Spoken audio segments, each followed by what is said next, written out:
आजची गोष्ट सुरू करण्याआधी मी तुम्हाला एक प्रश्न विचारतो. समजा तुमच्या नावावर 20 वर्षापूर्वी एक पत्र लिहिलं गेलं, पण ते पत्र तुम्हाला आज मिळालं, तर त्या पत्रात काय लिहिलं असेल? नमस्कार मंडळी, मी प्रवीण कोकरे आणि तुम्ही पाहताय नववार टी व्ही मराठी. अशीच एक घटना घडली होती एका छोट्याशा गावात.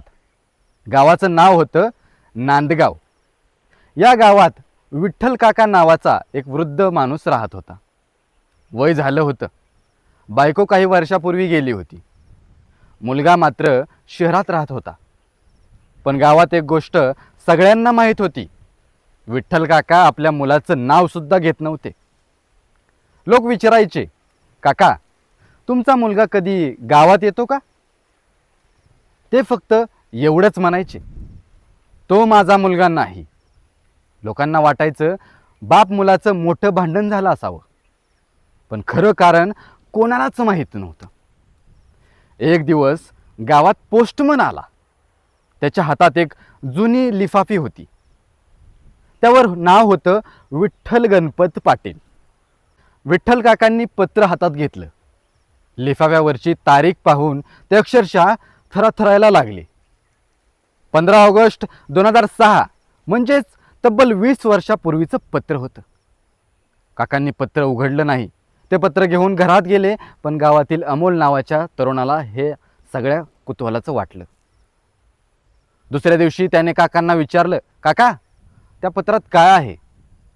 काका म्हणाले, ज्या प्रश्नाचं उत्तर मी 20 वर्षापासून देऊ शकलो नाही त्याचं उत्तर आहे. अमोलने विचारलं, मग पत्र वाचतात का नाही तुम्ही? काका काहीच बोलले नाहीत. त्या रात्री अमोलने पाहिलं, काका घराबाहेर बसून ते पत्र हातात घेऊन रडत होते. दुसऱ्या दिवशी सकाळी काका अमोलला बोलवतात आणि म्हणतात, आज हे पत्र तू वाच. अमोलने पत्र उघडलं. आता फक्त काही ओळी होत्या. पत्र विठ्ठल काकांच्या मुलाने लिहिलं होतं. त्यांचं नाव होतं सचिन. पत्रात लिहिलं होतं, बाबा मी हे पत्र लिहितोय तेव्हा मी 18 वर्षाचा आहे.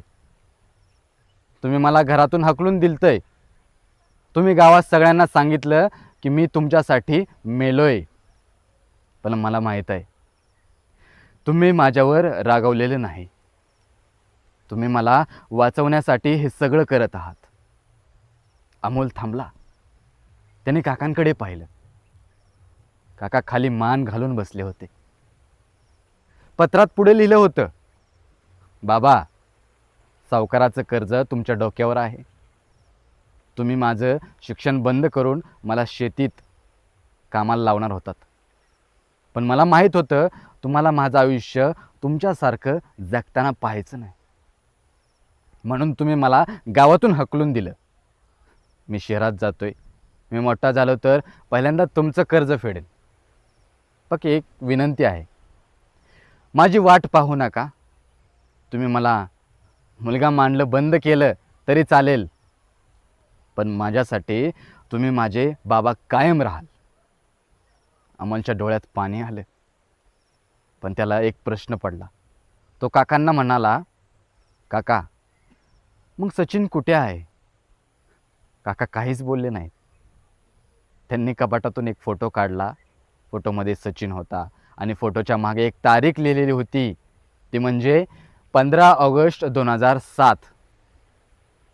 अमोलला धक्का बसला. तो म्हणाला, काका ही तारीख काय आहे? काकांनी हळू आवाजात सांगितलं, तो शहरात गेल्यानंतर एका वर्षाने त्याचा अपघात झाला. अमोल शांत झाला. काका पुढे म्हणाले, तो मरण्याआधी मला एक फोन केला होता, पण त्यावेळी मी तो फोन उचलला नाही. कारण मला वाटलं तो परत गावात येऊन माझ्याशी भांडणार आहे. काकांच्या डोळ्यातून अश्रू आले. ते म्हणाले, माझ्या मुलाचा शेवटचा फोन उचलला नाही ही गोष्ट मला 19 वर्ष खात होती. अमोलने विचारलं, मग हे पत्र आता कसं आलं? काका म्हणाले, आज माझ्या मुलाचा जुना मित्र परदेशातून गावाला आला. त्याच्याकडे हे पत्र होतं. सचिनने त्याला हे पत्र लिहिलं होतं आणि सांगितलं होतं, जर मी कधी बाबांना भेटायला परत आलो नाही तर हे पत्र त्यांना नक्की दे.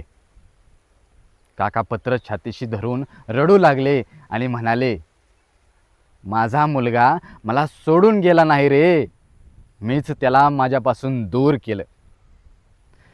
मंडळी, कधीकधी आपल्या आयुष्यात एखादा माणसाची किंमत आपल्याला तो समोर असताना कळत नाही. आपण इगोमध्ये बोलत नाही, पण फोन उचलत नाही. भांडण झालं की दिवसेंदिवस बोलणं बंद करून ठेवतो.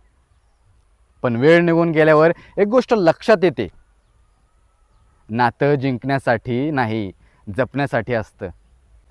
म्हणून तुमच्या आयुष्यात अशी एखादी व्यक्ती असेल ज्याच्याशी तुम्ही बोलणं बंद केलं आहे, तर त्या व्यक्तीला आत्ताच फोन लावा आणि तुमचं बोलणं चालू करा.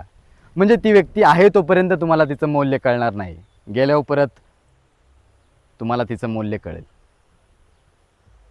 तर मित्रांनो, ही होती एक बापलेखाची गोष्ट. गोष्ट कशी वाटली ती कमेंटमध्ये नक्की सांगा. आणि गोष्ट आवडली असेल तर व्हिडिओला लाईक करा आणि आपल्या चॅनलला सबस्क्राईब करा.